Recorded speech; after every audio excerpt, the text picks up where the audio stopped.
कर्नाटक हिजाब विवाद। इस्लाम में बुर्का प्रथा पर डॉक्टर बाबा साहेब आम्बेडकर के विचार। तो बने रहिए वीडियो के अंत तक। यह कहानी सुनने के बाद मजबूर हो जाएंगे। विस्तार से सुने। कर्नाटक से उठा हिजाब का विवाद अब पूरे देश में बहस का विषय बन गया है। हिजाब के समर्थन में सबसे आगे वो लोग सामने आ रहे हैं जिन्होंने अतीत में हमेशा संविधान और मौलिक अधिकारों का हवाला दिया। दरअसल खुद को सेक्युलर, लिबरल और बुद्धिजीवी मानने वाला ये तबका खासकर 2014 के बाद से इस तरह के मुद्दों पर हमेशा संविधान की बात करता है और इनके आंदोलनों में भी अक्सर गांधी और डॉक्टर आम्बेडकर की तस्वीरें नजर आती हैं। ऐसे में ये जानना महत्वपूर्ण है कि संविधान के निर्माता डॉ. आम्बेडकर इस्लाम की बुर्का प्रथा के बारे में क्या सोचते थे। आम्बेडकर और बुर्का प्रथा। दरअसल ये तो हम सभी को बचपन से पढ़ाया गया है कि डॉ. आम्बेडकर हिंदू धर्म की कुरीतियों जैसे ऊंच नीच और छुआछूत के घनघोर विरोधी थे और इसके खिलाफ उन्होंने कई आंदोलन भी चलाए। लेकिन ये कम ही लोग बताते हैं कि बाबा साहेब सिर्फ हिंदू धर्म की कुरीतियों के ही नहीं बल्कि हर धर्म की कुरीतियों के विरोधी थे। आम्बेडकर हिंदू धर्म की कुरीतियों जैसे ऊंच नीच और छुआछूत के घनघोर विरोधी थे और इसके खिलाफ उन्होंने कई आंदोलन भी चलाए। लेकिन ये कम ही लोग बताते हैं कि बाबा साहेब सिर्फ हिंदू धर्म की कुरीतियों के ही नहीं बल्कि हर धर्म की कुरीतियों के विरोधी थे। उन्होंने 40 के दशक में लिखी अपनी मशहूर पुस्तक पाकिस्तान अथवा भारत का विभाजन इस विषय पर गंभीरता और पूरी स्पष्टता से प्रकाश डाला है। इस मामले में उन्होंने हिंदू समाज के साथ साथ मुस्लिम समाज को भी आईना दिखाया था। लेकिन ये और बात है कि इस्लाम पर डॉ. आम्बेडकर के विचारों को छुपा लिया जाता है। ऐसे में इस्लाम में बुर्का प्रथा को लेकर उनके विचारों को जानना जरूरी हो जाता है। डॉ. आम्बेडकर हर धर्म की महिला के अधिकारों और सशक्तिकरण के समर्थक थे और इसी वजह से उन्हें इस्लाम की पर्दा प्रथा नागवार गुजरती थी।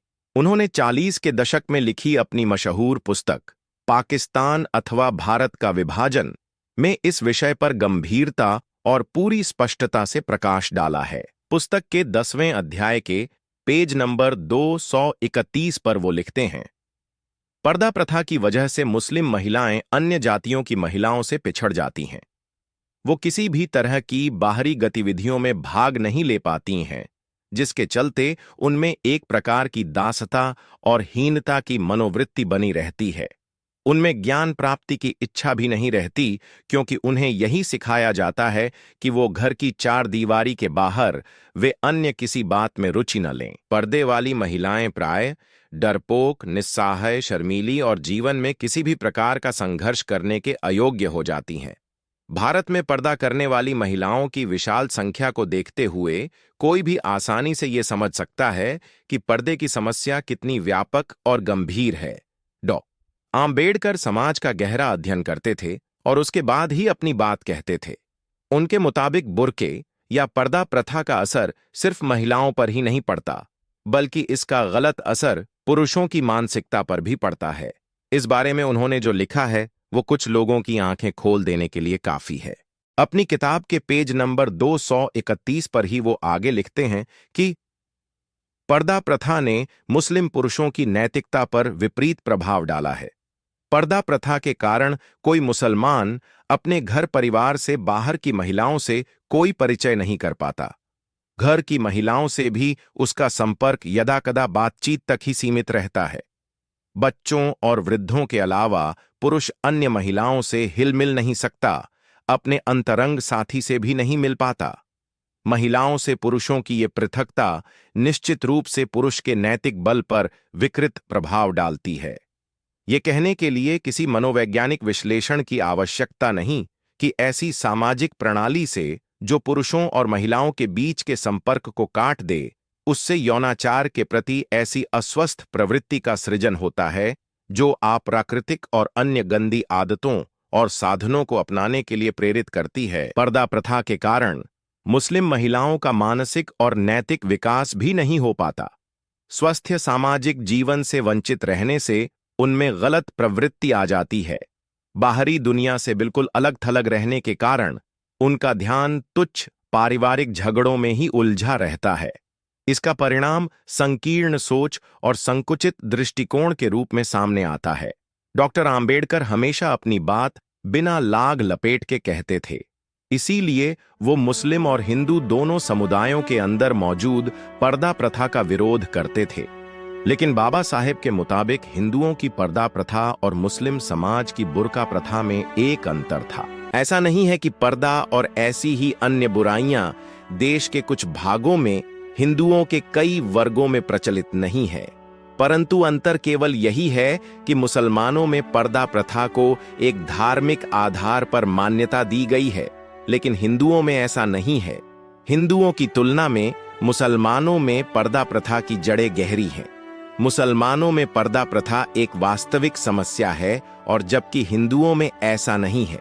मुसलमानों ने इसे समाप्त करने का कभी प्रयास किया हो, इसका भी कोई साक्ष्य नहीं मिलता है। पर्दा प्रथा ही नहीं, डॉक्टर आंबेडकर इस्लाम के अंदर मौजूद बहुपत्नी प्रथा यानी 4 शादियां करने के भी प्रचंड विरोधी थे। उनका मानना था कि 4 शादियों से मुस्लिम महिलाओं के अधिकारों का हनन और उनका दमन होता है। आंबेडकर का मानना था कि इस्लाम धर्म का जन्म समानता के सिद्धांत पर हुआ था, लेकिन भारत तक पहुंचते पहुंचते इस्लाम के अंदर भी जातिगत भेदभाव और ऊंच नीच की बुराई शामिल हो गई। लेकिन बाबा साहेब को सबसे ज्यादा तकलीफ इस बात से थी कि भारत के मुसलमान समाज सुधार के विरोधी हैं। मुसलमानों ने समाज में मौजूद बुराइयों के खिलाफ कभी कोई आंदोलन नहीं किया।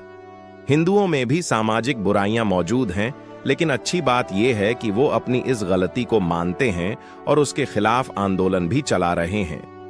लेकिन मुसलमान तो ये मानते ही नहीं हैं कि उनके समाज में कोई बुराई है। दरअसल मुसलमान समाज सुधार के प्रबल विरोधी हैं। आपने आजकल एक शब्द बहुत सुना होगा, इस्लामोफोबिया। दुनिया भर के मुसलमान अपने खिलाफ होने वाले किसी भी विरोध के लिए इस्लामोफोबिया शब्द का इस्तेमाल करते हैं। लेकिन आंबेडकर ने इस मुद्दे पर जो विचार रखे हैं, उसे जानने के बाद आपको लगेगा कि भारतीय मुसलमान एक तरह से हिंदू फोबिया से पीड़ित हैं। इसी वजह से वो अपने समाज में सुधार नहीं करते हैं। हिंदुओं के वर्चस्व की वजह से मुसलमान हर उस चीज को सुरक्षित रखने पर जोर देता है जो कि इस्लामी है। वो ये जांचने परखने की हिम्मत भी नहीं करता कि ये मुस्लिम समाज के लिए लाभप्रद है या हानिकारक।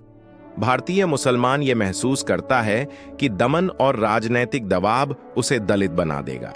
इसी के चलते वो हिंदुओं की सामाजिक और राजनैतिक सोच में विलीन होने से बचता है और इसीलिए भारत का मुसलमान अन्य देशों के मुसलमानों की तुलना में सामाजिक सुधार के मामले में पिछड़ा हुआ है।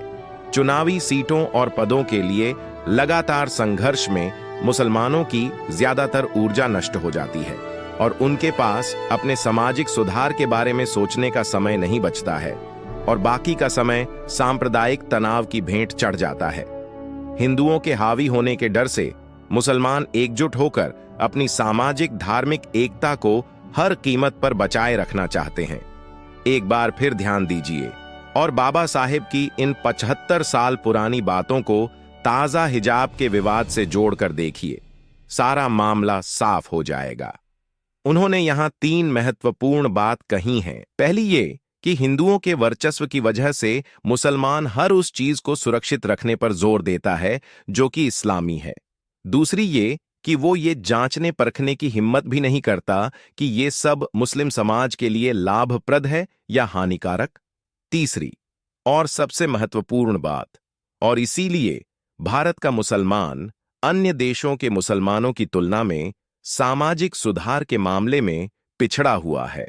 अगर आपको पर्दा प्रथा वाला कहानी समझ आए तो इस वीडियो को ज्यादा से ज्यादा शेयर करें अपने मुस्लिम दोस्तों के साथ और चैनल को भी सब्सक्राइब करें।